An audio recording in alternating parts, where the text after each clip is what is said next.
Now, this wasn't one of those movies that I was super anticipating, but I thought, hey, maybe watching Adam Driver fighting a bunch of dinosaurs would be pretty fun to watch. And turns out I was kind of right. However, this movie ultimately didn't really do too much for me. It was an okay watch, sure, but in the end, it just felt like nothing too special. So in 65, a pilot from another civilization crash lands on Earth 65 million years ago during the prehistoric times. Stuck and unknown of what he might face, he must use all his wits to survive against the deadly species of the Cretaceous period. Sounds pretty fucking good, right? Unfortunately, it doesn't deliver as promised on paper. And no, there's no time travel in this one. I don't know. Some people thought that they might be after watching the trailer for the first time, though maybe that would have helped. Instead, this movie is set in an alternate universe where someone from another planet in another galaxy or universe goes out on a mission but finds himself crash landing on Earth, being one of the first to discover the planet in his timeline.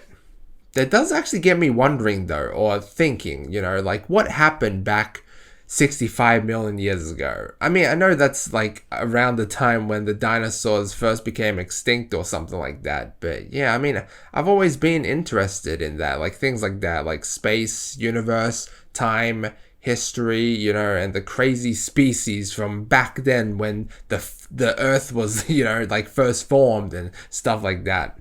I mean, maybe humans did exist in another planet, but then that planet got destroyed and it was like too far beyond our knowledge to understand or like comprehend or put it together nowadays.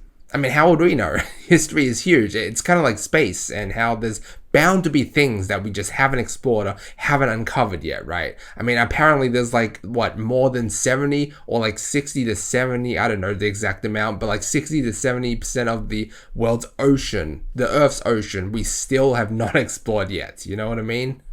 Really gets you thinking, right? I like those kind of things. It really gets you thinking.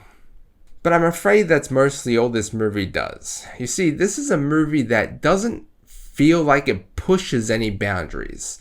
And I say that because dinosaurs feel a bit overdone now. We've seen Jurassic Park, Jurassic World, and many more. To have that wow factor now, you have to like put out something that's just, different, right? And gets people talking mainly. That's why the Indoraptor from the second Jurassic World movie is still so memorable to me. I do get how this movie can't really be like that though, because, this is more of a more realistic depiction of like a crash landing on how Earth was, back in the day. Even then, I still feel like there was a lack of dinosaur species and bugs, just a lack. There wasn't really that many, as I would have hoped at least. And the runtime leaves a lot to be desired. Now, I like Adam Driver, hence why I wanted to watch this one, and he was great. So was the little girl that he had to take care of. I really enjoyed the relations between the two main protagonists, and the acting had me. But not a whole lot was really said the entire movie, and from the get-go and throughout, I was like, this movie lacks a bit of elaboration. Sure, we learn a few things during the movie, but I kind of wanted to know more about Adam Driver's character. He just felt very disposable for the most part, and I felt like the movie's runtime could have been longer to give us just some more backstory, I guess. And as soon as I saw this movie's runtime was like around an hour and a half, I was like, nah, bruh, nah. I mean, there have been successful movies in the past with that, short amount of runtime that have like being successful, like A Quiet Place, for example, right? But this seemed like the type of movie that really needed those extra minutes because it should have been one of those epic journeys, You crash land, you spend time hunting, you spend time eating, hunting for food. You might face troubles, you might have setbacks, but most importantly, those extra minutes could also be spent elaborating more on the pilot's mission at the very beginning. Instead, I honestly don't even remember what he set out to do in the first place or what he was. Like, he just felt like a very expendable character. Like, what was he doing? Okay, the whole story, yeah, like, I just feel like the story needed more elaboration, you know? So, like I said, right? That's why I say, okay, guys, don't get your hopes up, please. Because I did have a decent time with this movie. It wasn't horrible in any sense. I mostly enjoyed the acting and some of the cinematography and suspensefulness. And there were maybe one or two clever jump scares in there as well. This movie also does try to get a bit emotional at times too. Not only with Adam Driver's character and his life back at home, but also with this girl that he had to take care of for most of the movie. Though I still do think that with some extra minutes, the story and, you know, it could have been a little bit more emotionally gripping, I guess. And unfortunately, I wasn't able to get fully immersed into it because I had two idiots talking behind me the whole time. But what you gonna do? This movie also tries to be funny at times. Feels more forced than anything, honestly. But it was okay though. I mean, you know, we needed a little bit of lightheartedness in there. But with the shorter runtime, I just feel like there isn't enough development between the characters to feel too much for them ultimately. And the overall journey felt pretty predictable, and there honestly weren't really any surprises.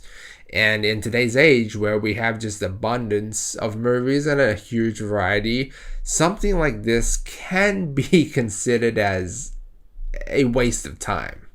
I was gonna say huge waste of time, but those people who like this movie might fucking go ham on me, so no. In saying all this though, I mean, this movie isn't terrible bad or anything. I had a decent time with it, you know. Though some people might think it is, you know, as bad as they might think it might be like an F tier movie or whatever, but I mean, for me, I did have a decent time with it, like I said. I did kind of like the ending a bit, you know, and how it really goes into the name. It really goes into the 65 million years ago thing, you know. I don't want to spoil it or say what happens or anything, but like when I finally realized what the end result was going to be, I was kind of satisfied. I was kind of happy. I was kind of like, okay, that's the way it's going to go. Okay, then.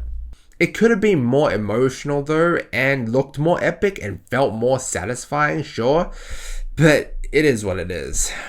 I mean, you know, this could be one of those movies that might have been doomed from the get-go. Yeah, I mean, I just feel like this is a movie that I am largely just going to forget. I'm going to give 65 a B-. Guys, thanks so much for watching. Let me know what you think down below. Like and sub if you enjoyed, and as always, feel free to check out any of my previous videos. Until next time.